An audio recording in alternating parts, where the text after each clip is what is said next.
Greetings, beautiful world. How we doing out there? This is Ronyai Hawkins signing in, representing Men of Culture 365, Women of Culture 365, and KUOMagazine. Thank you for stopping by today. Probably wondering, what is this piece behind me? This looks crazy. But this is our good friend, Mr. Gary Holmes. This is his signature piece. It's called Each One, Reach One. And that's what we're here for. We're here about pulling people together, coming together. When you have a brother or sister who is going through a tumultuous situation, stop what you're doing. Reach out to that individual. Tell them we love them. We're here for you. You have our support. That's what it's really about here with Women and Men of Culture 365. Today, we have a special guest. She's a beautiful, beautiful lady, inside and out. This is Miss LaTonya Ellis. So, tell us a little bit about yourself. Tell us about your cause. What brings you here today? My name is LaTonya Ellis. I am 47 years old. I'm a breast cancer survivor. And I'm pretty much here to bring awareness, not just to, um, women of our race, but to many women, young women especially, the women that don't believe, don't, they feel they're too young to have breast cancer. Beautiful. Now, first question for you. Tell me about the first day that you received the news about the symptoms, about the disease, and hearing it from the doctor's perspective, and just where were you mentally and emotionally at that time, like when it hit? Walk us through that. Um, it was November 2011. I had gone in for my yearly exam, and my doctor stated to me that it was time for me to have, my mammogram. I don't know why, but I had an eerie feeling that something was wrong. After I had the mammogram, they discovered that they needed to do more testing. I went through the MRIs and other tests. Once they did that, then they said, well, still, looking a little funny, they needed to do the biopsy. Mm-hmm. They did the biopsy, and then I waited for like a couple of weeks, and I got the call to come into the office, and I took my youngest daughter with me because she's like my little strength. And the doctor said, I just wanted to let you know that you have breast cancer. When you hear the word cancer, the first thing you think about is death. And me personally, that's what I thought. Right. And I began to cry. And my daughter looked at me. She said, "Mom," she said, "You're gonna make it." And I said, "Wow, cancer seemed frightful to me." Right. And she said, "Mom," she said, you have God on your side." She said, "We're gonna be here for you." So I had to kind of dry my tears and say, okay, I'm gonna do this not just for me, but for my children and their children and other people. I say I decided then that I wanted to be a living testimony. So whatever steps I had to take, Mm-hmm. I was willing. And I went home to my husband. I said, "I want you to know that I have breast cancer, but I'm not giving up." And my mother would tell me, she said, "Don't read anything in books, don't go on Google because it's gonna scare you." But then I thought about it. I said, "Well, my mom was a breast cancer survivor also, and she had stage 4, and she had to have the mastectomy." And I said, well, I looked at her. I looked at her, the strength she had. And I still made up in my mind. I said, well, I got to read for myself because I need to know. Yeah. But after that, and just praying, and my support system, just, they were there.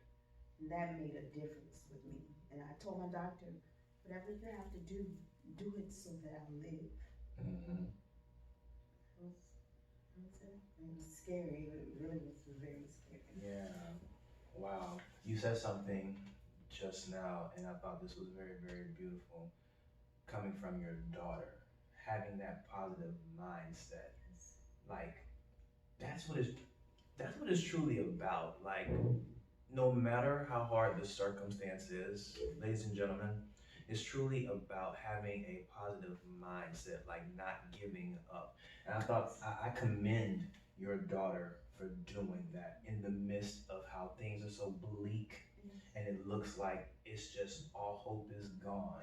She spoke life Yes, into she you. did. And I thought that was very, very beautiful. And having, and again, key thing is having a support It's system important. was really, really great. Mhm. So, from the time you received the news to where you are now, how was that progression stage? How are you feeling from the inside?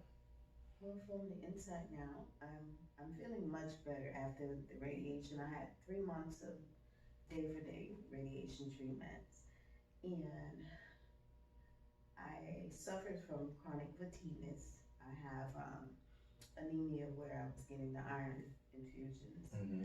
and my potassium level, is constantly on a low, but Mm-hmm. I still go. Yeah, I still exercise. I still walk.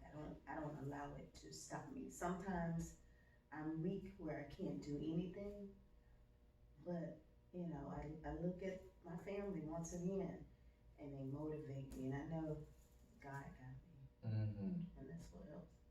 Yeah. You also said something else earlier about um, your mother having it Yes. as well. And did it make you feel like I'm chosen to be the catalyst, be the one that says, I'm going to stop this, I'm going to put an end to this generational situation, this cycle? Yes. And what I did, I made the decision to do the genetic testing because my mom was worried about, my kids and the grandkids. And Right. however, when I did the test, it was not genetic. Mm. So I still, instill it in my children is very important because with breast cancer, it seems as if, they were saying that you can't get it in the 20s, but now they're getting younger and younger. So Right.